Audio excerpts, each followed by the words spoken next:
துறவி ஒருவருக்கு காசிக்கு சென்று கங்கையில் நீராட வேண்டும் என்ற ஆசை ஏற்படுகிறது.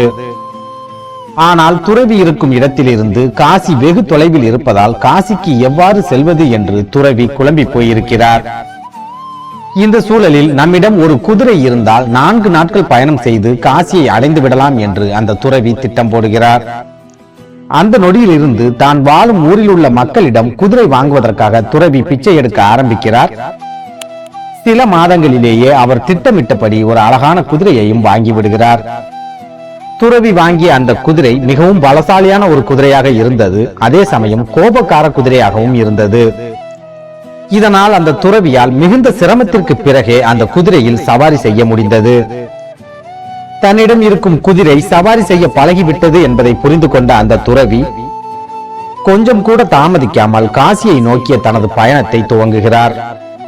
2 நாட்கள் தொடர் பயணத்திற்கு பிறகு அந்த துறவிக்கும் அவரது குதிரைக்கும் மிகுந்த களைப்பு ஏற்படுகிறது.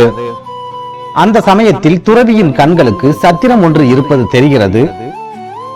சத்திரத்தை பார்த்த துறவி இந்த சத்திரத்தில் தங்கி சிறிது ஓய்வெடுத்துவிட்டு பிறகு பயணத்தை தொடரலாம் என்று முடிவு செய்கிறார். உடனே தனது குதிரையை அந்த சத்திரத்திற்கு எதிரில் இருக்கும் மரத்தில் கட்டி போட்டுவிட்டு குதிரைக்கு தேவையான புற்களையும் போட்டுவிட்டு அந்த துறவி சத்திரத்திற்குள் செல்கிறார். துறவி ஒருவர் குதிரையில் இருந்து இறங்கி போவதை கவனித்த இளைஞன் ஒருவன் அந்த குதிரையின் வாளை பிடித்து இழுத்து விளையாடுகிறான். இதை கவனித்து விட்ட அந்த துறவி அந்த இளைஞனை பார்த்து, தம்பி, அந்த குதிரை சற்று முரட்டுத்தனமான குதிரை, ஆகையால் அதன் வாளை பிடித்து நீ விளையாடாதே என்று சொல்கிறார். ஆனால் துறவியின் பேச்சை கேட்காத அந்த இளைஞன் மறுபடியும் குதிரையின் வாளை பிடித்து விளையாடுகிறான்.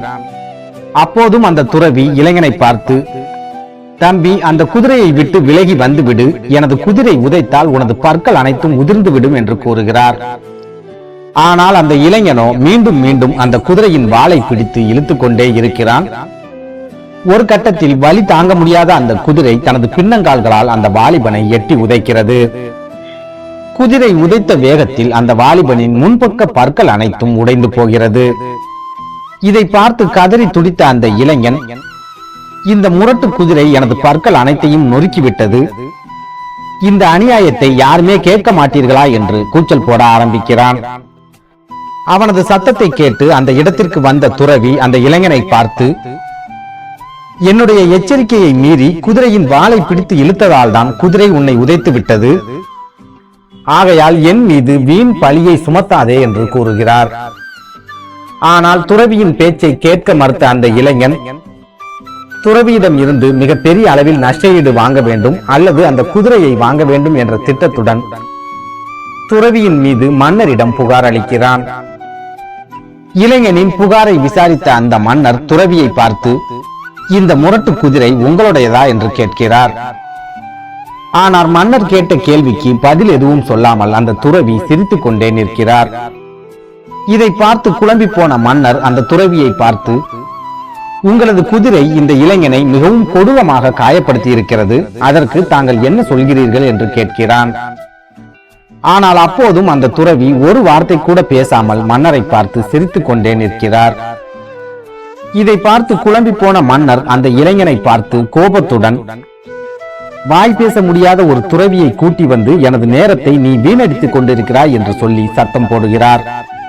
உடனே அந்த இளைஞன் மன்னரை பார்த்து, மன்னர் பெருமானே, இந்த துறவி ஊமை இல்லை, நான் அந்த குதிரையின் வாளை பிடித்து இழுக்கும் போதெல்லாம் அது முரட்டு குதிரை, அதன் அருகில் செல்லாதே என்று இந்த துறவி என்னை சத்தம் போட்டார், ஆகையால் அவர் ஊமை இல்லை, உங்கள் முன்னால் ஊமையாக நடித்து உங்களை ஏமாற்ற முயற்சி செய்கிறார், எனவே இந்த துறவிக்கு தாங்கள் கடுமையான தண்டனை வழங்க வேண்டும் என்று அந்த இளைஞன் வேண்டுகோள் வைக்கிறான். இளைஞன் சொன்னதை கேட்டு அதிர்ச்சி அடைந்த அந்த மன்னர் அந்த இளைஞனை பார்த்து, துறவி எச்சரிக்கை செய்த பின்னரும் நீ அந்த குதிரையின் வாளை பிடித்து இழுத்தாயா என்று கேட்கிறார். அவசரப்பட்டு உண்மையை உளறிவிட்டோம் என்பதை புரிந்து கொண்ட அந்த இளைஞன் மன்னர் முன்னால் தலை குனிந்து நிற்கிறான்.